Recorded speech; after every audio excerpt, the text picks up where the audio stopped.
এটা হচ্ছে লাউ চিংড়ির সবজি। এটা বানানো কত সহজ, চলো আজকে আমি তোমাদের সাথে এই রেসিপিটা শেয়ার করে দিচ্ছি। লাউ চিংড়ির সবজির জন্য আমি দেখো কড়াই চাপিয়ে দিয়েছিলাম, তেল হয়ে গেছে আমার। তো ফাইনালি প্রথমে কিছু চিংড়ি মাছের মধ্যে ভেজে নিচ্ছি। লাউগুলো আমার ভাজা হয়ে গেছে, এবার লাউগুলোকে আমি তুলে নিচ্ছি।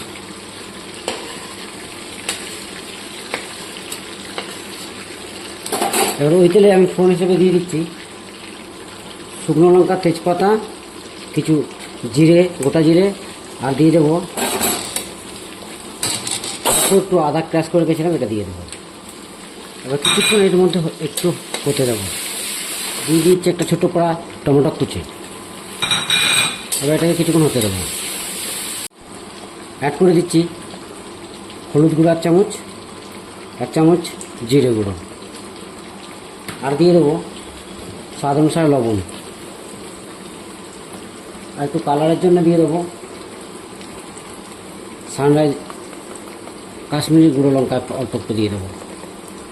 এবার এটাকে কিছুক্ষণ হতে দেবো। ফাইনালি মশলা আমার রেডি হয়ে গেছে, মশলা থেকে তেল ছেড়ে দিয়েছে। এরপরে দিয়ে দিচ্ছি আমি কেটে রাখা লাউটাকে।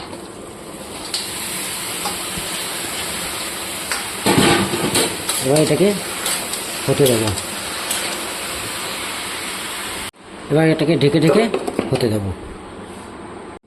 ফাইনালি দেখো এই লাউটা আমার সেদ্ধ হয়ে গেছে। যদিও 2-3 বার নেড়ে ছেড়ে দিয়েছিলাম, সেটা আমি তোমাদেরকে দেখাতে পারিনি তো। বাট আমার ফাইনালি দেখো জলও মোটামুটি টেনে নিয়েছে, একদম সামথিং জল আছে, আর লাউটা সেদ্ধ হয়েছে। এবার ফাইনালি এটাকে আমি চিংড়িটাকে অ্যাড করে দিচ্ছি এর মধ্যে। দেখো আমি কত সহজে লাউ চিংড়ির সবজির রেসিপি একটা বানিয়ে দেখিয়ে দিই। পারলে তোমরা অবশ্যই ট্রাই করবে বন্ধুরা, এবং ভালো মন্দ অবশ্যই আমাকে জানাবে, ফিডব্যাক দেবে। চলো, থ্যাংক ইউ। এবার আমি নুনটাকে চেক করে এটাকে নামিয়ে নেবো। অল্প একটু নুন লাগবে, আমি দিয়ে দিলাম। ফাইনালি চেক সব হয়ে গেছে। এবার জলটা অনেক টেনে নিয়েছি, দেখতে পাচ্ছ। এবার এটাকে নামিয়ে দেবো। Thank you. ফাইনালি দেখো লাউ চিংড়িটাকে আমি নামিয়ে নিয়েছি। আমার লাউ চিংড়ির সবজি ফাইনালি রেডি।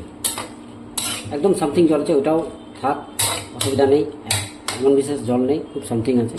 চলো, ভালো লাগলে বন্ধুরা অবশ্যই ভালো মন্দ ফিডব্যাক শেয়ার করবে। Thank you everyone.